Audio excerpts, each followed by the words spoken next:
नमस्कार, आज आपण बनवणार आहोत अंडा करी।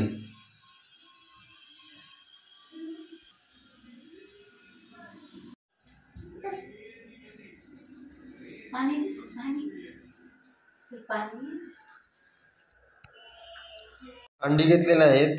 अंडे आता आपण उकडायला टाकूयात। पातेले घेतलेले आहे, पातेल्यामध्ये पाणी टाकून पाणी थोडं गरम झालेलं आहे। आता अंडी टाकून घेऊयात। अंडी टाकून घेतलेले आहे, आता झाकून घेऊया। 25 ते 30 मिनिटे अंडे आता उकडलेले आहेत। अंडे आता आपण सोलून घेऊया।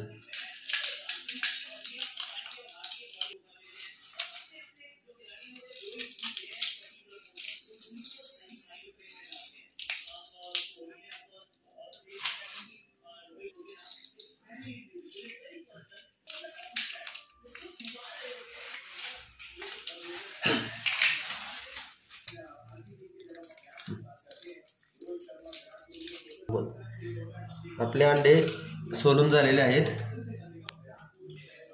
सानुदीन ती आपली नॉनव्हेज खात नाही, त्याच्यामुळे ते ढकलून देत आहे बघा।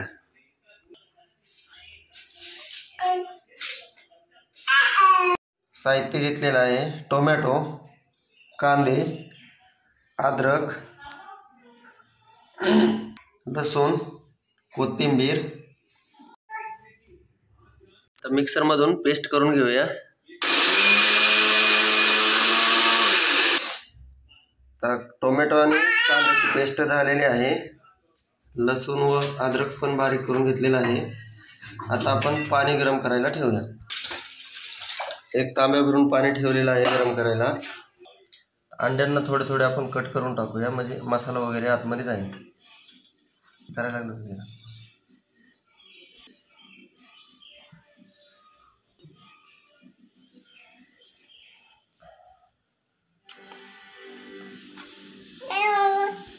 आता आपल्या सर्व अंड्यांना कट करून झालेला आहे। कढई गॅसवर ठेवलेली आहे। कढई गरम झाली की तेल टाकून घेऊया। कढई गरम झालेली आहे, तेल टाकून घेऊया। तेल गरम झालं की त्यामध्ये मसाले टाकून घेऊया। तेल गरम झालेलं आहे, अद्रक लसूण पेस्ट टाकून घेऊया।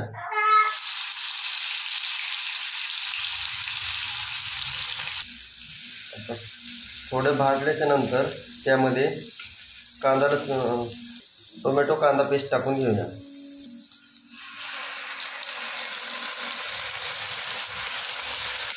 थोडा वेळ असे भाजून घेऊया। आता हे पूर्णपणे भाजलेलं आहे, त्यामध्ये आता 1 चमचा हळद टाकून घेऊया।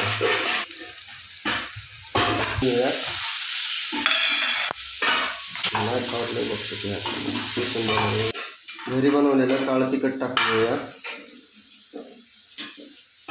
मिक्स करून घेऊया।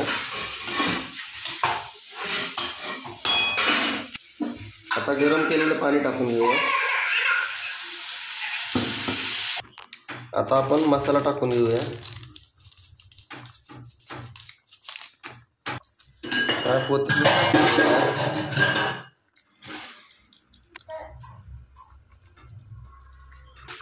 आता उकळी आलेली आहे। आता गॅस बंद करूया, थोडा वेळ ठेवूया।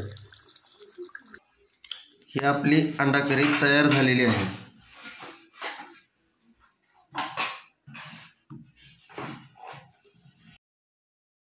अंडा करी सोबत खाण्यासाठी आपण बाजरीच्या भाकरी करणार आहोत।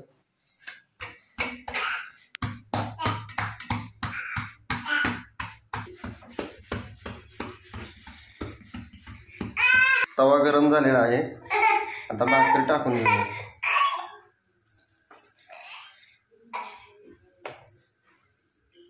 आता भाकरीला पाणी लावून घेत आहोत एक साईडने।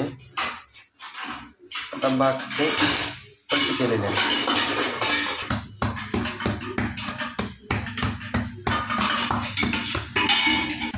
एक भाकर भाजेपर्यंत दुसरी भाकर करून घेऊया।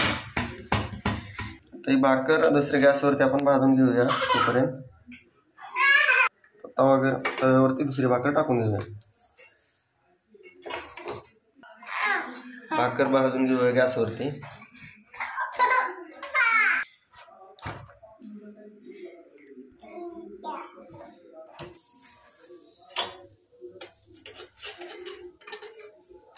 भाकर पलटून घेऊया. पाणी लावलेलं आहे.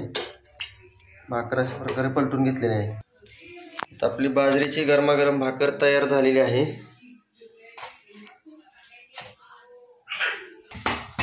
आणखीन एक भाकर करून घेऊया.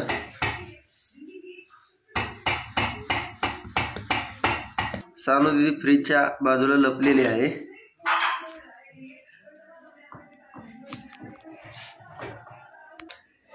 आपली दुसरी पण भाकर भाजलेली आहे.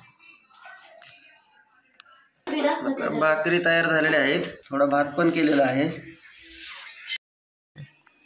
ही पहा आमची सानू दीदी अंडा करी टेस्ट करून बघत आहे.